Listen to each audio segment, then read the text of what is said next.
Beggar woman enters millionaire's garden. He shouts, but her words make him drop to his knees. Old John Smith, a real-deal millionaire, was out fiddling with his roses, just like every day since Anne had passed. This wasn't just any garden. This was Anne's garden, planned down to the last petal. Each rose was a punch in the gut, a reminder of what he'd lost. Surrey estate, fancy cars, all that dough, meant absolutely nothing without her. Then, damn, the peace was shattered.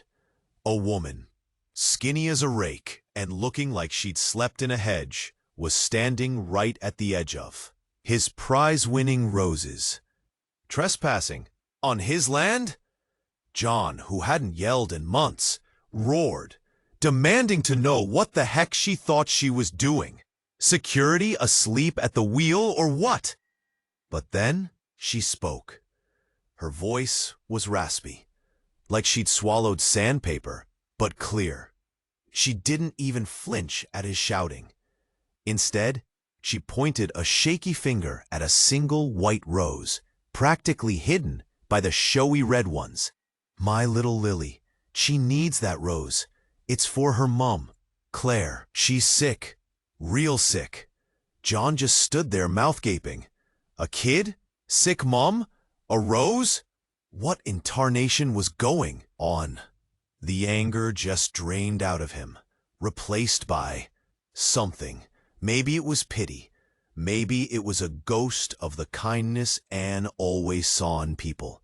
He didn't know. Before he could even stammer out a "what's wrong," the woman just crumpled, right at his feet, clutching that white rose, thorns and all. A single drop of blood bloomed on her hand, bright red against her dirty skin. Desperate or a con artist? What kind of sickness needed a rose? Ei, antes de continuarmos com essa história incrível, preciso te fazer um alerta importante.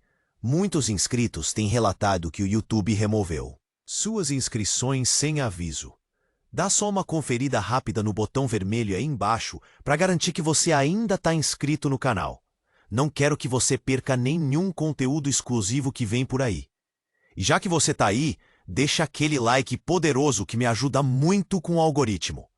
Ah, e me conta nos comentários de qual cidade você está assistindo. Adoro conhecer cada pessoa incrível que faz parte dessa comunidade. Sua participação faz toda a diferença. Vamos interagir. John just stood there, mouth gaping. A kid? Sick mom? A rose? What in tarnation was going on? The anger just drained out of him, replaced by something. Maybe it was pity. Maybe it was a ghost of the kindness Anne always saw in people. He didn't know. Before he could even stammer out a "what's wrong?" the woman just crumpled, right at his feet, clutching that white rose, thorns and all. A single drop of blood bloomed on her hand, bright red against her dirty skin. Desperate or a con artist? What kind of sickness needed a rose? He knelt down, wincing. She was out cold. He touched her shoulder, gently. Hey, are you all right? Nothing. He felt for a pulse, weak, fluttery-like. A hummingbird's wings. Blast it all! John yelled, scrambling to his feet. He wasn't getting any younger, that's for sure. Jenkins! Get out here! The head gardener, a wiry old bloke who'd been with the family for donkey's years, came trotting over, looking worried. What's all the commotion, Mr. Smith? Thought someone was being murdered. Never you mind that, John snapped, pointing at the woman. Help me get her inside. She's in a bad way.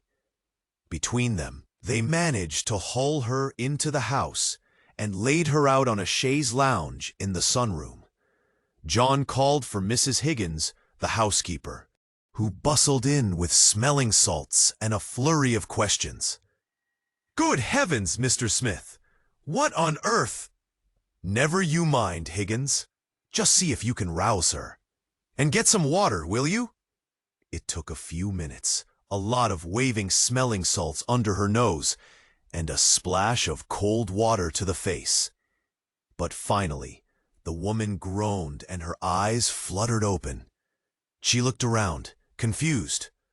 Then her gaze landed on John. "The rose," she croaked. "Lily." "Easy now," John said, his voice surprisingly gentle. "We'll get you sorted. Tell me about Lily." And she did. She told him about her daughter, about the rare blood disorder that was slowly taking her life, about how Claire, Lily's mom, was doing everything she could, but she was working 2 jobs and still struggling. About how Lily believed that a white rose from a fancy garden could somehow bring her mom better luck. It was heartbreaking. John listened, his gut twisting tighter with every word. He was about to say something, offer help, anything, when Mrs. Higgins gasped. "Mr. Smith, look at her hand." John glanced down. The woman's hand, the one she'd been clutching the rose with, was starting to swell. Red streaks were already spiderwebbing up her arm. "She's been pricked," Mrs. Higgins said, her voice tight, "and it's badly infected. That's not just a rose thorn, Mr. Smith. That's black spot, and it's gotten into her bloodstream." Black spot? John knew that name, knew it meant something bad. Then the woman looked at him, eyes wide with fear. The rose, it was poisoned? John felt a chill run down his spine. Poisoned? He never put anything like that on his roses. Would never consider such a thing. He would not use the rose fertilizer as a herbicide. But why would the rose be poisoned? But even as he thought it, he remembered something Anne used to say. "Nothing is ever truly what it seems, John." He dismissed it as sentimental nonsense back then. Now he wasn't so sure. He opened his mouth to reassure her, to tell her it was all a mistake, but the words died in his throat. Because that's when he saw it, tucked into the woman's threadbare coat pocket, glinting in the afternoon sun, a small silver object. It was Anne's locket, the one he'd given her on their wedding day, the one he thought he'd lost years ago, the one he would have sworn was buried with her. He snatched it out of her pocket, his hands trembling. The woman stared up at him, her eyes filled with something he couldn't quite decipher. Fear? Guilt? Something else entirely. "Where did you get this?" he demanded, his voice hoarse. Her raspy voice answered, "Claire gave it to me, said it was hers." Claire, Lily's mom, had Anne's locket. John's knees went weak. He knew a Claire once, so many years ago, before Anne. But he would never have thought she would have Anne's locket. And why would she? He barely spoke to her. And why would she allow her daughter to ask for money for it? "Jenkins!" he roared again. "Get the car ready!" He didn't know where he was going, what he was going to do, but he knew one thing for sure. This wasn't about a sick little girl or a poisoned rose anymore. This was about Anne. This was about secrets buried deeper than he ever imagined. And he was going to dig them up, no matter what the cost. He wanted to talk with this Claire. He had to. Now. "Jenkins!" he roared again. "Get the car ready!" He didn't know where he was going, what he was going to do, but he knew one thing for sure. This wasn't about a sick little girl or a poisoned rose anymore. This was about Anne. This was about secrets buried deeper than he ever imagined. And he was going to dig them up, no matter what the cost. He wanted to talk with this Claire. He had to. Now. He left Mrs. Higgins tending to the woman, muttering about ambulances and hospitals. Didn't matter. He grabbed the locket, practically ripped it from her grasp. Jenkins was waiting by the rolls, looking like he'd seen a ghost. To the old mill, Jenkins, and step on it. The mill, that's where he first met Claire, before Anne. God, it felt like a lifetime ago. The drive was a blur. All he could see was Anne's face, that smile, and then Claire's, younger, softer. What the heck was going on? The locket burned in his hand like a brand. They screeched to a halt outside the mill. It was a dive now, run down, nothing like the fancy place it used to be. He found Claire behind the bar, wiping down the counter, looking tired, older than he remembered. Claire? She looked up, startled. Her eyes widened. John? John Smith? What are you doing here? He slammed the locket on the bar. It made a dull thud. Claire flinched. This? Where did you get this, Claire? She swallowed hard. It was a gift, a long time ago. From who? She hesitated, then whispered. From you. John stared at her, dumbfounded. That's not possible, Claire. That's the locket I gave Anne. I'm telling you, it was a gift. Her voice shook. I don't know anything about Anne. He was about to explode when a little girl, Lily, peeked out from behind Claire. Small, pale, just like the woman in his garden described. Mum? She asked, her voice thin. Who's that? Claire put a hand on Lily's shoulder, her face pale. It's nobody, sweetheart, just an old friend. He's got Grandma's locket, Lily said, pointing at the silver charm in John's hand. Grandma's? What the? John's blood ran cold. Grandma? Claire, who is Lily's father? Claire looked down, avoiding his gaze. She whispered so softly that he almost didn't catch it. You are, John. The world seemed to tilt. He felt like he was going to throw up. Lily looked up at him, her eyes wide and innocent. His daughter? This whole time? Before he could say anything, a figure emerged from the back room. Tall, imposing, with a familiar set of shoulders. Jenkins. Sorry to interrupt, Mr. Smith, Jenkins said, his voice cold, but it's time you knew the truth. Jenkins pulled out a gun. Claire never wanted you to know about Lily, about us. You were too happy, too successful. And Anne? Anne knew everything. That's why she had to go. John stared at Jenkins, then at Claire, then back at Lily. Anne? What are you saying? John croaked. Jenkins smirked. Anne's accident wasn't an accident, Mr. Smith. I made sure of that. For Claire. For us. Claire burst into tears. Jenkins, no! I never wanted this. Lily, confused and terrified, started to cough. A racking, painful cough. Jenkins ignored her. He raised the gun, pointing it at John. Say goodbye, old man. It's time for you to join Anne. Then, out of nowhere, Lily lunged forward, grabbing Jenkins' arm. The gun went off, the bullet hitting, not John, but Claire.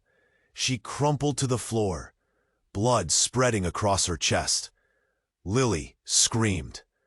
John stood there, frozen, as everything he thought he knew shattered into a million pieces. Jenkins stared down at Claire's lifeless body, his face a mask of horror. He dropped the gun and ran out of the mill, disappearing into the night. John knelt beside Claire, his heart breaking. He looked at Lily, her face streaked with tears, and then at the locket in his hand. A locket that held secrets, lies, and a truth that was more devastating than he could have ever imagined. He was a father. He was a murderer? What has his life become? And what was he supposed to do now? John knelt beside Claire, his heart breaking. He looked at Lily, her face streaked with tears, and then at the locket in his hand. A locket that held secrets, lies, and a truth that was more devastating than he could have ever imagined. He was a father. He was a murderer? What has his life become? And what was he supposed to do now? He didn't know how long he stayed there, just staring. Lily coughed, a terrible, rattling sound. He snapped out of it. "Lily," he said, his voice thick, "we need to get you to a hospital." He scooped her up, ignoring the blood on his hands. She was so light, like a feather. He could feel her trembling. Outside, the Rolls was, still idling, Jenkins gone. He laid Lily gently on the back seat, then turned back to Claire. He couldn't just leave her there. As he bent down, he saw it. A small, folded piece of paper clutched in her hand. He carefully unfolded it.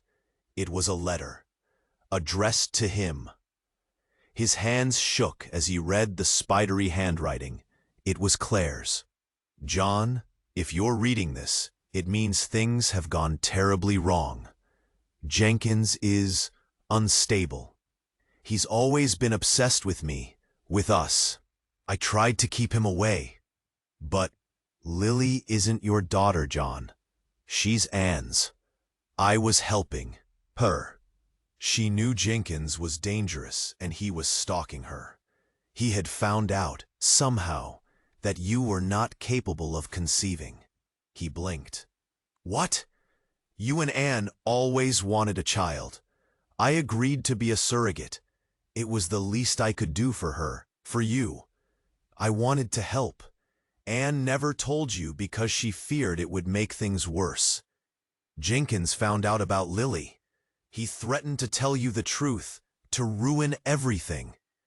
Anne tried to run, but, well, you know what happened. I've been protecting Lily ever since, trying to keep her safe from Jenkins. I'm so sorry, John, for everything." The letter slipped from his fingers. Anne's daughter? Lily was Anne's daughter? And Jenkins had killed Anne. Not an accident. Murder. He looked at Lily, her face pale against the leather seats of the Rolls. His heart ached. Anne's daughter, his daughter, all this time. A sob tore from his throat. He slammed the door shut and jumped into the driver's seat. He had to get Lily to a hospital. He had to protect her. As he sped away from the mill, he glanced in the rear-view mirror. A figure was standing in the doorway, silhouetted against the dim light. It was Claire. He slammed on the brakes, nearly sending Lily flying. He stared in disbelief. Claire was dead. He saw her, blood on her chest, but there she was, standing in the doorway, smiling. Then the figure stepped out of the shadows. It wasn't Claire. It was Anne. It wasn't Claire. It was Anne. He slammed on the brakes, nearly sending Lily flying. He stared in disbelief. Anne? But she was dead. He saw her. He buried her. This couldn't be real. Anne? He croaked, his voice a strangled whisper. The figure in the doorway smiled. A slow, chilling smile that didn't reach her eyes. It looked like Anne. Same face, same hair, But there was something off, cold, empty. "Hello, John," the figure said, her voice a perfect imitation of Anne's, yet hollow. "Miss me?" He was losing it. He had to be. This was a hallucination. Grief, guilt, it was all catching up to him. He fumbled for his phone, hands shaking so badly he almost dropped it. "Jenkins! Jenkins did this! I'm calling the police!" "Don't bother," Anne said. She stepped closer, out of the shadows. In her hand, glinting under the moonlight, was a scalpel. A scalpel. Jenkins is disposable. He served his purpose. Lily coughed weakly from the back seat.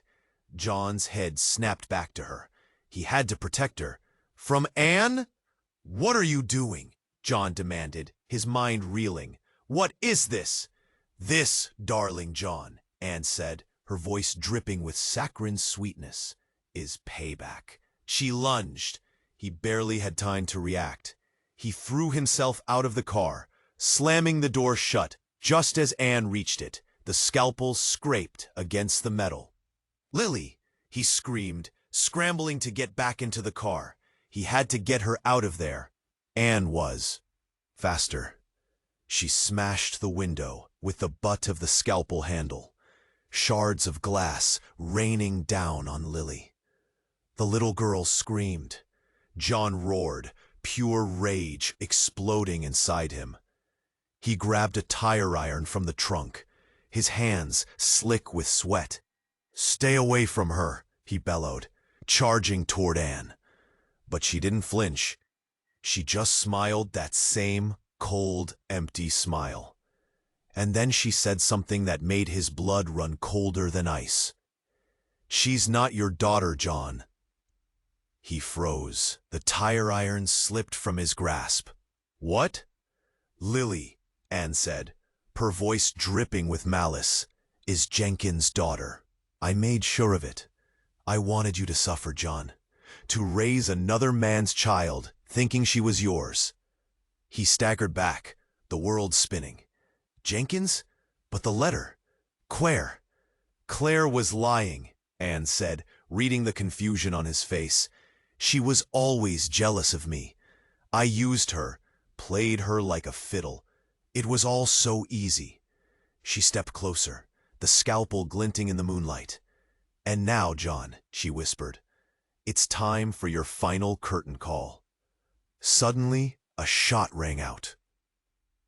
Anne screamed and staggered backwards, a small hole now visible on her chest. Lily had a gun, her tiny hands shaking as she pointed it at Anne. Then everything went dark. Silence.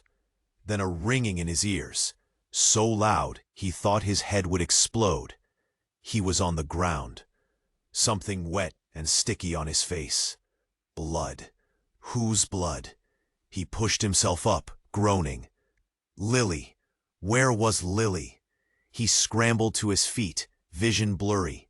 The rolls. Lily. He lurched towards the car, fear clawing at his throat. The back door was open. Lily was gone. Panic set in, cold and sharp. He spun around, searching. Lily! Lily! Nothing. Only the wind whistling. Through the trees, the distant hum of traffic. And Anne, still standing there, swaying slightly. The hole in her chest, small, almost insignificant, like a mosquito bite. She smiled. That same empty, terrifying smile. "Looking for someone, John?" she said, her voice a mocking echo of the woman he loved. He took a step towards her, then another. He didn't know what he was going to do. Scream? Hit her? Collapse? "Where is she?" he managed to croak out. Anne tilted her head, as if considering the question. Then she laughed. a high, shrill sound that grated on his nerves. "Oh, don't worry about Lily. She's safe, for now." Safe? Safe where? What was going on? This wasn't Anne. This couldn't be Anne. But it looked like her, sounded like her. "Who are you?" he demanded, his voice shaking. "What have you done with my wife?" Anne's smile widened. "Oh, John," she said, her voice dripping with false sympathy. "You really haven't figured it out yet, have you?" She took a step closer, and he could see it then. Something in her eyes. Something wrong. Not human. "I am Anne," she said, her voice suddenly deeper, raspier. "And I am so much more." Then her face began to shift. The features blurred, the skin stretched and contorted. It was like watching a nightmare unfold in slow motion. He recoiled in horror as Anne's face transformed. The familiar features melted away, replaced by something grotesque and alien. Sharp teeth, reptilian eyes, and skin that shimmered with an unnatural iridescent sheen. This wasn't Anne. This was something else entirely. Something monstrous. You're not her," he stammered, his mind struggling to comprehend what he was seeing. The creature that was once Anne laughed again, a sound that sent shivers down his spine. "No, John, I'm not. She was just a vessel, a convenient disguise." "But who are you? What are you?" The creature smiled, revealing rows of razor-sharp teeth. "Let's just say I'm a collector, John, and I've been watching you for a very long time, waiting for the perfect moment to claim what's mine." Claim what's mine?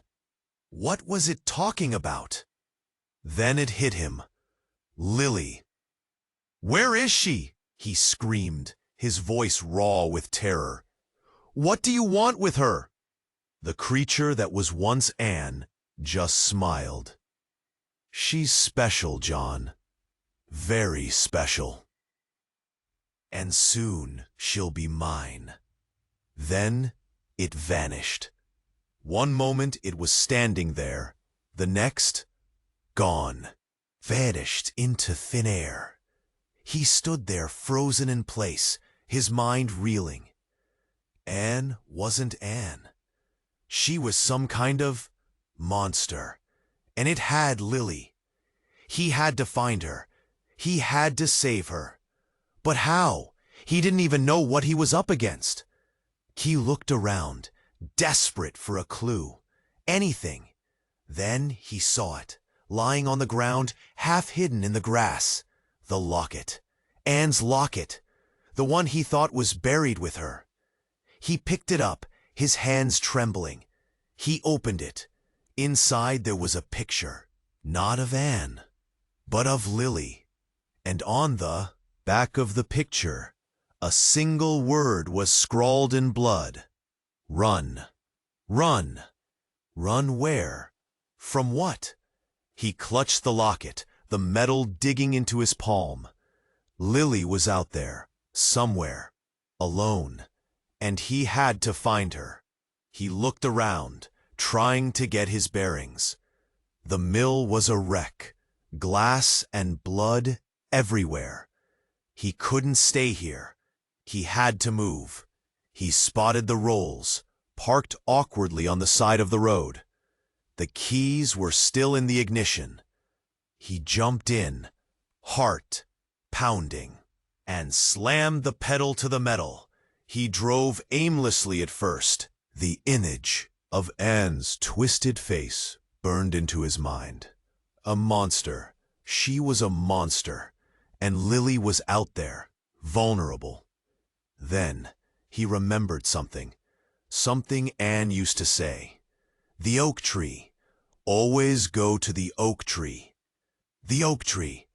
The old oak tree at the edge of his property, where they used to picnic when they were first married.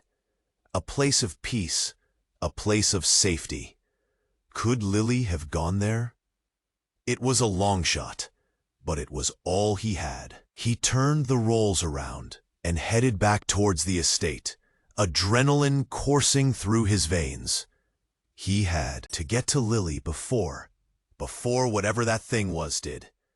He pulled up to the oak tree, tires screeching. He jumped out of the car and scanned the area, his heart in his throat. "Lily!" he yelled, his voice cracking. "Lily, are you there?" Silence. He started to search, his eyes darting from tree to tree, bush to bush. Nothing. He was about to give up hope when he saw it. A small, white figure huddled at the base of the oak tree. Lily. He ran towards her, relief washing over him. "Lily! Oh, Lily! I was so worried!" He knelt down beside her, reaching out to hug her. But then he stopped. Something was wrong. Lily wasn't moving. She was just sitting there, staring straight ahead. Her eyes were wide and vacant. "Lily," he said, his voice soft, "are you okay?" She didn't respond. He reached out and touched her shoulder. Her skin was cold. "Lily," he said again, his voice rising in panic. He shook her gently, and then Lily turned to him. But it wasn't Lily. It was Anne. Her face was Lily's, but her eyes were wrong. Cold, empty. "Hello, John," Anne said, her voice a perfect imitation of Lily's childish tone, yet utterly devoid of warmth. "Did you miss me?" He recoiled in horror, stumbling backwards. What have you done with Lily?" he stammered, his mind reeling. Anne, in Lily's body, smiled, a slow, chilling smile that twisted the innocent features into something grotesque. "Lily is gone," she said, her voice a sing-song whisper. "But don't worry, John. I'm still here, and I'm never leaving you." He stared at her, his mind unable to grasp the reality of what he was seeing. Anne had possessed Lily, transferred her consciousness, her essence, into the little girl's body. "No," he whispered, shaking his head. "No, this can't be happening." Lily giggled. "Oh, but it is, John, it is, and it's only just beginning." Then she held out her hand. In her tiny, childish hand, she held the locket. His locket, the one with the word "Run" scrawled on the back. "Ready to play, Daddy?" she said, her voice a horrifying blend of innocence and malice. He didn't know what to do. He didn't know what to think. He just stood there, frozen in terror, as Anne, in Lily's body, took a step towards him. He didn't know what to do. He didn't know what to think. He just stood there, frozen in terror, as Anne, in Lily's body, took a step towards him. "Ready to play, Daddy?" she said, her voice a horrifying blend of innocence and malice. He couldn't breathe. His mind was a scrambled mess of fear, confusion, and disbelief. Anne, the woman he loved, the woman he buried, was inside his child, taunting him. He had to do something. He had to protect Lily, even if it meant. He lunged, not at Anne Lily, but at the oak tree. He grabbed a thick branch, ripping it off with a desperate surge of adrenaline. It was heavy, unwieldy, but it was a weapon. "Stay back!" he yelled, his voice shaking. "Stay away from me, from her." Anne Lily giggled, the sound echoing unnervingly in the twilight. "Oh, Daddy, you think that little stick can stop me? I'm already inside her, John. She's mine now." She took another step, closer this time. He could see the cold, calculating glint in her eyes, the subtle twist of her lips, that betrayed the monstrous entity lurking beneath Lily's innocent facade. He swung the branch, aiming for her head, but she was too quick. She dodged the blow. With unnatural agility, the branch whistling harmlessly through the air. "Silly daddy," she said, her voice mocking. "Violence is never the answer." Then she did something that shattered what little remained of his sanity. She reached into her pocket, Lily's pocket, and pulled out a small silver object. The locket. The one he thought he'd lost years ago. The one he'd given to Anne on their wedding day. But this wasn't his locket. It was a perfect replica. Identical in every way, except for one small detail. Inside, instead of a picture of Anne, there was a picture of him. A man, younger version of him. A version of him he hadn't seen in decades. A version of him with Claire. And on the back of the picture, instead of the word run, there was a single word scrawled in blood. Guilty. Guilty? Guilty of what? He stared at the locket, his mind reeling. What was this? What did it mean? Anne Lily laughed, a triumphant, chilling sound. "Oh, John," she said, her voice dripping with malice. "You really don't remember, do you?" Suddenly, a memory surfaced. A memory he'd buried deep. A memory he'd tried to forget for years. A night. A drunken night. Night with Claire. A night before Anne. He remembered Claire telling him something. Something about being pregnant. He dismissed it, brushed it off. He was young, irresponsible. He didn't want a child. He paid her off. He gave her money. Enough to take care of it. He killed his child. The guilt crashed over him, a tidal wave of shame and remorse. He dropped the branch, his knees buckling beneath him. "No," he whispered, his voice choked with tears. "It can't be." Anne Lily smiled, a cruel, knowing smile. "Oh, but it is, John. It is. And now it's time for you to pay. For your sins." Suddenly, the ground began to shake. The trees swayed violently. The air crackled with an unnatural energy. Then the sky ripped open. A blinding light erupted from the tear, searing his eyes.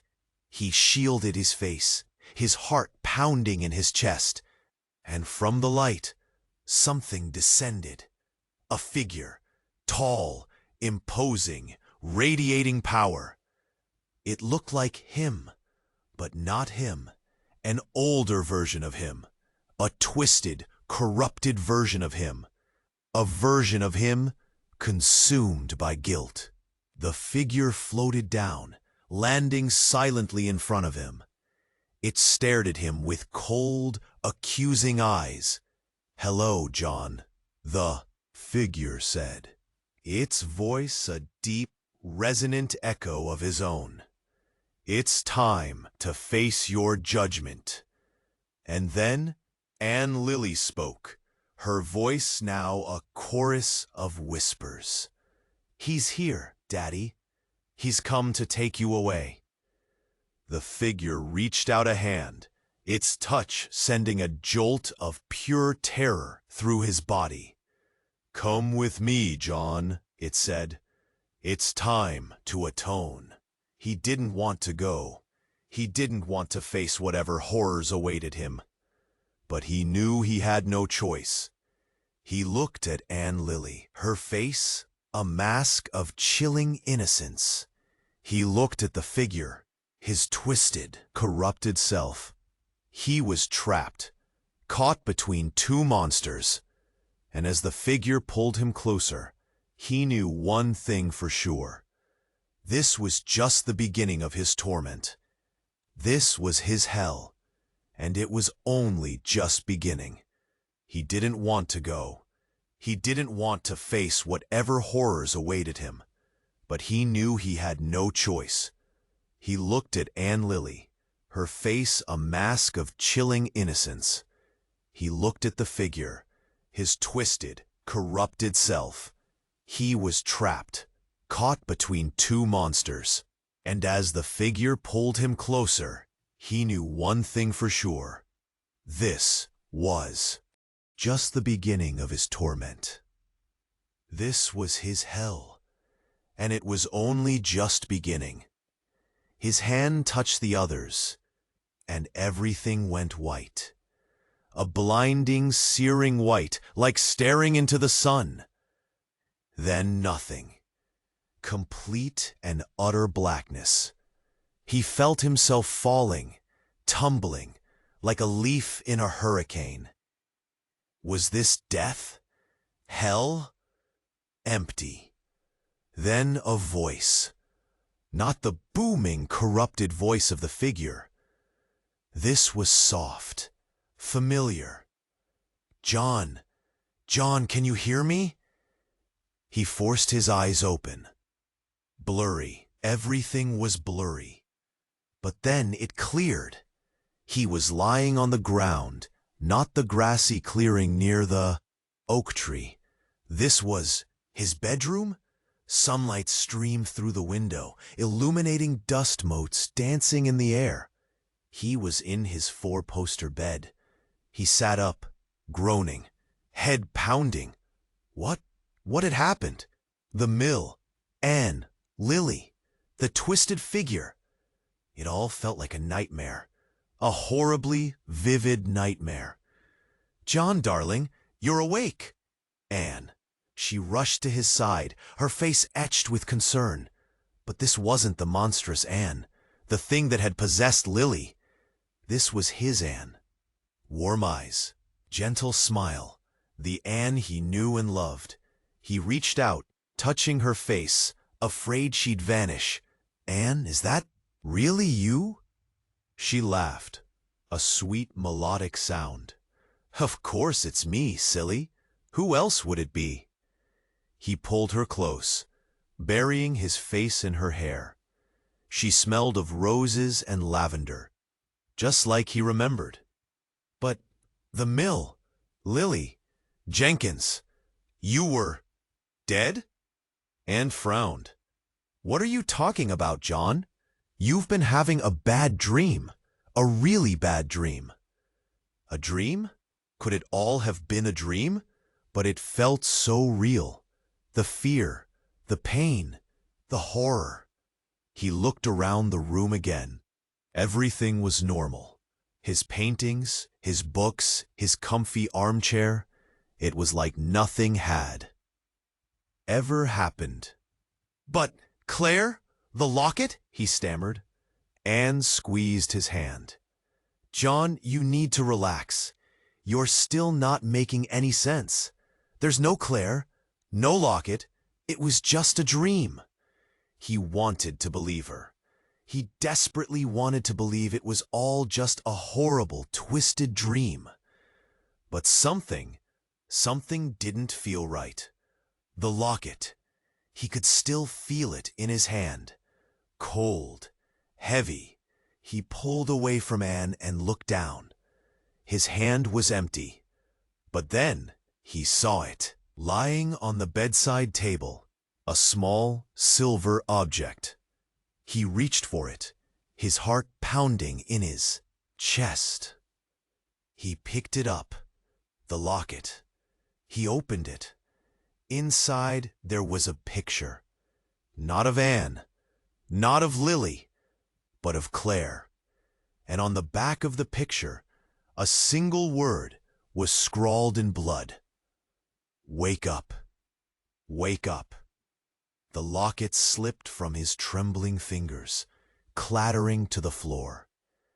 Claire's face stared up at him, accusing. Wake up. He stumbled back, away from Anne, away from the bed, away from everything. This couldn't be real. He was trapped. He had to escape. He bolted for the door, fumbling with the handle. Locked. He threw his weight against it, but it wouldn't budge. Panic clawed at his throat. "Where do you think you're going, John?" Anne. She was standing behind him, blocking his path. Her eyes were cold, devoid of any warmth. This wasn't a dream. This was worse. "Let me out!" he screamed, his voice cracking. She smiled, a chilling, predatory smile. "You're not going anywhere, John. We have so much to discuss." He knew, with a chilling certainty, that he was never getting out of there. He was trapped in a nightmare, a twisted reality crafted from his own guilt and regret. He closed his eyes, bracing himself for whatever horrors awaited him. Then, a flicker of light dancing in the darkness behind his eyelids.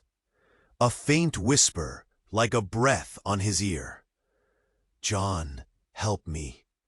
Lily." He snapped his eyes open. Anne was still there, her smile unwavering.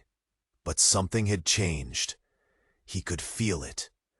A subtle shift in the air, a flicker of hope in the darkness. Lily was still inside her, fighting. He had to help her. He had to find a way to break free. He looked around the room, desperate for a weapon, an escape route, anything. His eyes landed on the locket, still lying on the floor. Claire's face staring up at him, a silent plea. He lunged for it, grabbing it and clutching it tight. Then he remembered the inscription. "Wake up!" He closed his eyes again, focusing on Lily's voice, on Claire's face, on the one word that could save him. Wake up! He took a deep breath, and with a surge of adrenaline, he smashed the locket against the bedside table. The locket shattered, the glass splintering, the picture tearing. And then, everything went black. This time, it wasn't an empty blackness. This was a swirling, chaotic vortex of colors and sounds. He felt himself being ripped apart, pulled in a million different directions. He screamed, but no sound came out. Then, silence. He opened his eyes. He was lying on the ground. But this wasn't his bedroom. This wasn't the mill. This was nowhere. A vast, empty void, stretching out to infinity. He was alone, or so he thought. A figure emerged from the darkness. A small, frail figure. Lily. She ran to him, throwing her arms around him. "You did it, John," she cried. "You woke up." He held her tight, tears streaming down his face. "But where are we?" he asked. Lily smiled. "We're in your mind, John. The place where you can finally be free." "Free? But what about Anne?" Lily shook her head. "She's gone, John. You broke her hold. You saved me." He looked around the void, a sense of peace washing over him. He was finally free. But something still nagged at him, something he couldn't quite shake. "Lily," he said, his voice soft. "Who was Anne? What was she?" Lily's smile faded. "I don't know, John," she said, "but I have a feeling this isn't the end." This wasn't the end? Then a voice echoing from the depths of the void. "Oh, but it is, darling. It's only just the beginning." The void began to tremble, and the darkness started to close in. And John knew, with a chilling certainty, that his nightmare had only just begun. but the biggest mysteries remain unresolved. Only one question matters. What's next? Stop everything. This isn't just an ending, it's a beginning for you. You absolutely must hit that subscribe button now. Don't even think about clicking away before you're subscribed. We've got so much more coming. Exclusive content you won't find anywhere else. Only true fans understand the importance of staying connected. Smash that like button. This is your moment to show your support and fuel the algorithm. Every single like counts, and it helps us bring you more amazing stories. Inundate the comments section with your theories. What did you think of the ending? What are your predictions? Let's create a community fueled by speculation. Share this video with at least 5 friends right now. Don't wait a single second. They need to experience this story too. Help us spread the word and build our amazing community. This is the moment. Don't miss out on the next chapter. This is not a request. This is an order. Only the real ones will do all this.